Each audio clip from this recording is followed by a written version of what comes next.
नमस्कार मित्रों, मैं राजीव रंजन प्रसाद। आज अपनी बात रखने से पहले क्षमा चाहूंगा। एक दुर्घटना के कारण आंखों में चोट लगी है, इसलिए चश्मा पहनकर आपसे संवाद कर रहा हूं। बड़ी दुर्घटना होने से टल गई, यह आप मित्रों की सतत मिल रही शुभकामनाओं के कारण संभव हुआ है। परिस्थिति कोई भी हो, संवाद बना रहना चाहिए, इसलिए आज बात करते हैं मौर्य साम्राज्य की स्थापना में सबसे बड़ा किरदार निर्वहित करने वाले कौटिल्य अथवा चाणक्य की। जानने का प्रयास करते हैं कि कैसे हुआ था चाणक्य का देहावसान। आचार्य चाणक्य के अस्तित्व को ही अंग्रेजों और वामपंथी इतिहासकारों ने असत्य बताने का प्रयास किया है। यद्यपि उनके लिए मौर्य इतिहास के इस महत्वपूर्ण चरित्र को खारिज करना इसलिए आसान नहीं था क्योंकि अनेक साहित्यिक साक्ष्य उपलब्ध हैं। आचार्य चाणक्य के विषय में भागवत, विष्णु पुराण सहित अनेक पुराणों में उल्लेख मिलते हैं। जैन ग्रंथों में उत्तराध्यायन सूत्र और परिशिष्ट पर्व महत्व के संदर्भ हैं जो चाणक्य से जुड़े विवरणों को सामने रखते हैं। महावंशों, विनय पिटक की टीका, वंशत्थप्पकासिनी आदि बौद्ध साहित्य में भी चाणक्य के उल्लेख प्राप्त होते हैं। यही नहीं, कतिपय मान्यताएं उनके चर्चित नाम कौटिल्य, चाणक्य और विष्णुगुप्त के अतिरिक्त भी कुछ अन्य नाम जैसे वात्स्यायन, मलंग, द्रविमल, अंगुल, वाराणक, कात्यायन इत्यादि को भी सामने रखती हैं। इसके साथ ही उनकी मृत्यु कैसे हुई उसे लेकर भी अनेक अलग अलग मत चर्चित है।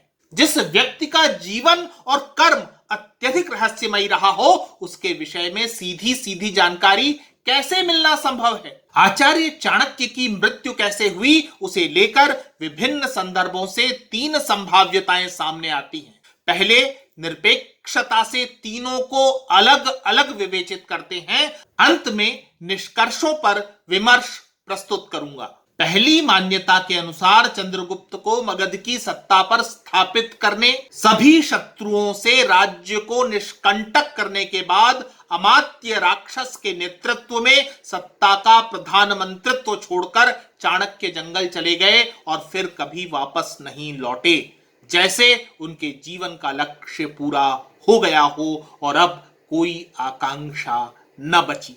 यदि इसे ही सच माना जाए तो इसके पीछे क्या कारण हो सकता है? विवेचित करें कि बाद के समय के साहित्य तथा साहित्यकारों ने चाणक्य को उचित सम्मान नहीं दिया है। मुद्रा राक्षस के रचयिता कवि विशाख दत्त ने कौटिल्य को कुटिलमति कहा है और वाण भट्ट ने कौटिल्य के अर्थशास्त्र को निर्दयता तथा नृशंसता का उपदेश देने वाला बताया है। मंजूश्री मूलकल्प में चाणक्य दुर्मति, क्रोधी और पापी कहे गए हैं। यही नहीं, पाश्चात्य रचनाकारों ने कौटिल्य की तुलना यूरोप के प्रसिद्ध लेखक और राजनीतिज्ञ मैकियावेली से की है, जिसने अपनी पुस्तक द प्रिंस में राजा को लक्ष्य प्राप्ति के लिए उचित अनुचित सभी प्रकार के साधनों का आश्रय लेने का उपदेश दिया है। यदि आचार्य अपने प्रिय शिष्य चंद्रगुप्त को सिंहासन प्रदान कर जंगल चले गए थे तो संभव है उसके पीछे जनमानस में निर्मित हो चुकी उनकी कुटिल छवि थी, जिसकी छाया से वे लोकप्रिय सिंहासन को बचाना चाहते रहे होंगे।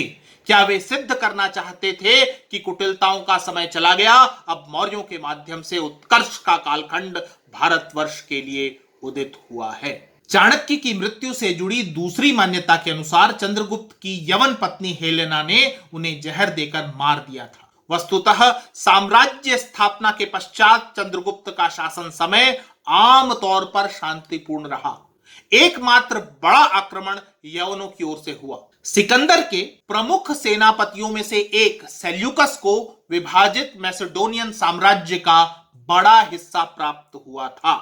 राज्य विस्तार की आकांक्षा के साथ उसने भारतवर्ष पर आक्रमण कर दिया। यह सेल्यूकस की बड़ी भूल सिद्ध हुई क्योंकि अब चाणक्य, चंद्रगुप्त और राक्षस की अभूतपूर्व तिकड़ी रणनीतिकार थी।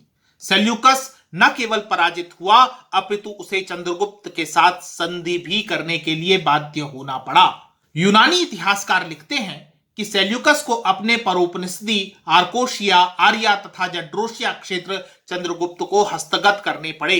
इतना ही नहीं, उसे अपनी कन्या हेलेना का विवाह चंद्रगुप्त के साथ करना पड़ा। इससे मौर्य साम्राज्य को यह सुनिश्चितता मिल जाती कि यवन दोबारा आक्रमण नहीं करेंगे।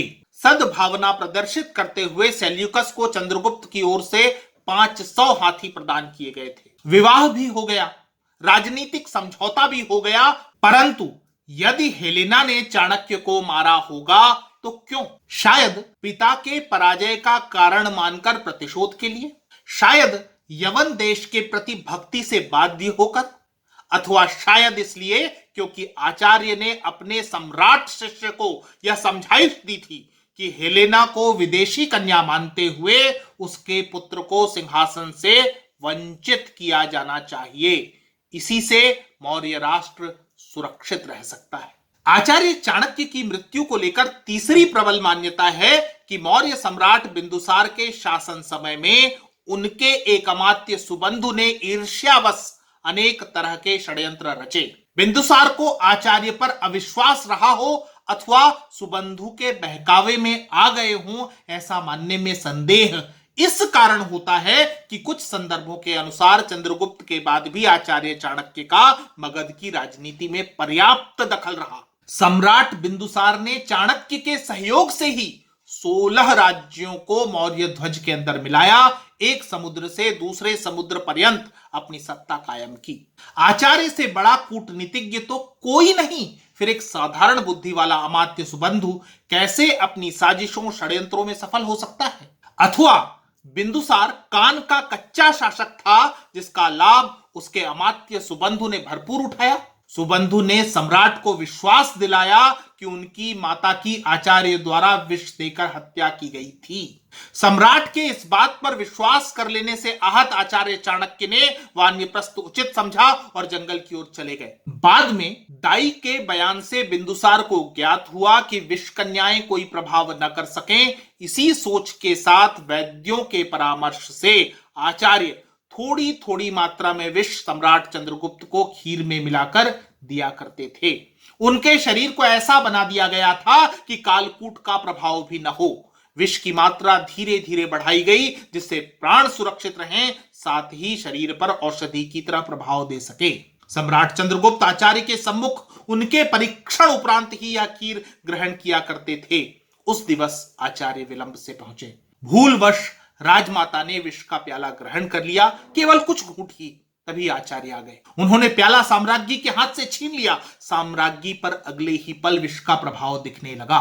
साम्राज्ञी गर्भवती थी, उन्हें बचाने का प्रयास किया गया, परंतु वैद्यों ने 2 जीवन समाप्त हो जाने की आशंका व्यक्त की। शल्य चिकित्सक आश्वस्त कर रहे थे कि विष से कम संतान की रक्षा की जा सकती है, इसके बाद माता को भी बचाने का यत्न किया जाए। अंततः शल्य क्रिया द्वारा बिंदुसार का जीवन बचा लिया गया, परंतु साम्राज्ञी की मृत्यु हो गई। सम्राट बिंदुसार को जब सब सत्य का भान हुआ, उन्होंने अपनी भूल स्वीकार की। आचार्य चाणक्य की राज्य निष्ठा पर अपने संदेह के लिए ग्लानि का बोध हुआ। उन्होंने तत्काल षड्यंत्रकारी अमात्य सुबंधु को कारागार में डाल देने के निर्देश दिए। इधर आचार्य चाणक्य जीवन से विरक्त होकर देह त्याग करना चाहते थे।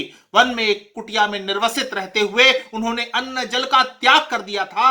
इसी मध्य उन तक एक राजकीय सेवक ने सूचना पहुंचाई कि सुबंधु छल पूर्वक कारागार से भाग निकला है और अब वह आचार्य की हत्या करने का इरादा रखता है। देह त्याग का संकल्प कर चुके आचार्य चाणक्य ने किसी तरह की सुरक्षा नहीं ली। सुबंधु चाणक्य पर घात लगाने की ताड़ में छुपा बैठा हुआ था। अवसर पाते ही उसने फूस की छत पर अंगार फेंका और भाग गया। जब तक आग पर काबू पाया जाता, अखंड भारत का निर्माता और चंद्रगुप्त जैसे सम्राट का महान शिक्षक राख में बदल गया था। अब प्रश्न उठता है कि विरोधाभासी जानकारियों में सत्य क्या है, इसकी पहचान कैसे हो? यदि सभी विवरणों को समग्र रूप से देखें तो सामान्यीकरण संभव है। यह बताता है कि आचार्य चाणक्य अपने महान लक्ष्य में सफल हो गए थे, जो था मौर्य शासन की स्थापना।